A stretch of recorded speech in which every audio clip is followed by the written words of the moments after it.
kali ini kita akan belajar tentang energi alternatif pengganti minyak bumi dan gas alam. Materi IPA kelas 4 SD, tema 2, subtema 3. Energi alternatif pengganti minyak bumi dan gas alam. Bumi memiliki sumber daya alam melimpah. Beberapa di antaranya tersedia dalam jumlah terbatas dan tidak dapat diperbarui, seperti minyak bumi dan gas alam. Minyak bumi dan gas alam berasal dari makhluk hidup yang telah mati jutaan tahun yang lalu yang terperangkap di dalam permukaan bumi. Energi yang berasal dari minyak bumi dan gas alam merupakan energi yang terbatas dan tidak dapat diperbarui. Oleh karena itu, manusia mulai mencari sumber energi alternatif pengganti minyak bumi dan gas alam. Energi alternatif atau energi terbarukan adalah energi yang berasal dari alam. Energi alternatif juga lebih ramah lingkungan. Sumber energi alternatif di alam ada dalam jumlah yang tak terbatas atau memiliki jangka waktu habis yang lama. Contoh energi alternatif yaitu sinar matahari, arus air, angin, ombak laut, kotoran ternak, limbah pertanian, dan panas bumi. Sumber energi alternatif mudah ditemukan karena ketersediaannya yang melimpah di alam. Kelebihan energi alternatif dapat digunakan terus-menerus karena tidak akan habis.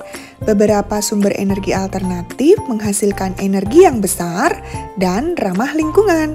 Untuk kekurangan energi alternatif, dibutuhkan biaya besar untuk membangun sarana pemanfaatan energi alternatif, misalnya pembuatan pembangkit listrik tenaga air atau PLTA. Jumlah energi alternatif dipengaruhi oleh musim, misalnya jumlah air meningkat saat musim hujan, tetapi berkurang saat musim kemarau.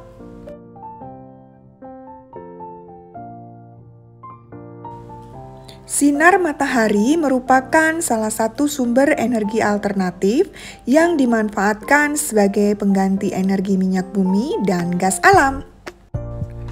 Contoh pemanfaatan energi alternatif yang pertama yaitu sinar matahari.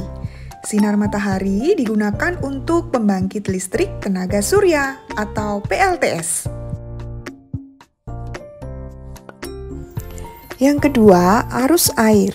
Arus air sungai dimanfaatkan untuk pembangkit listrik tenaga air atau PLTA.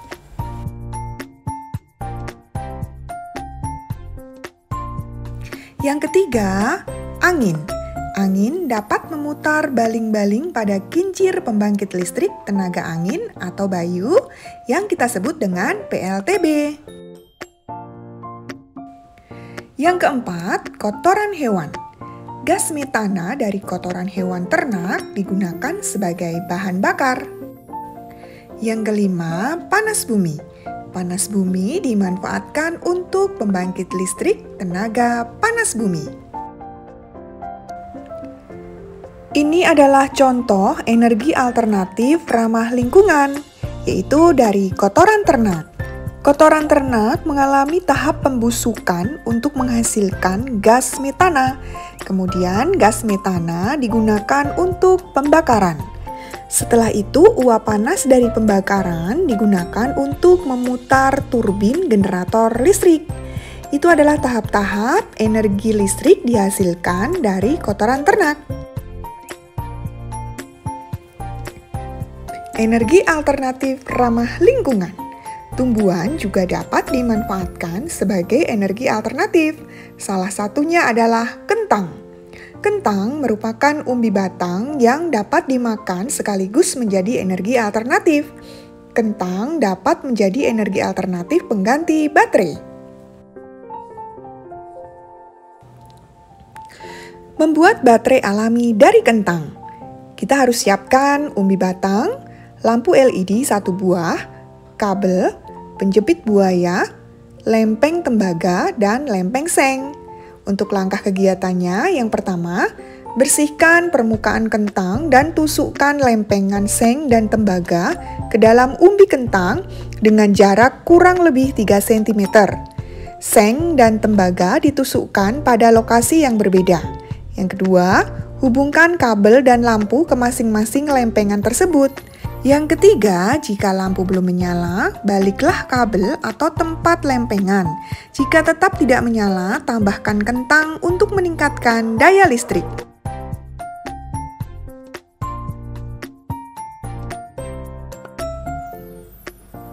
Ini adalah contoh gambar baterai alami dari kentang. Ada lempeng seng, kemudian ada bagian lempeng tembaga, ada kabel, penjepit buaya, dan lampu LED.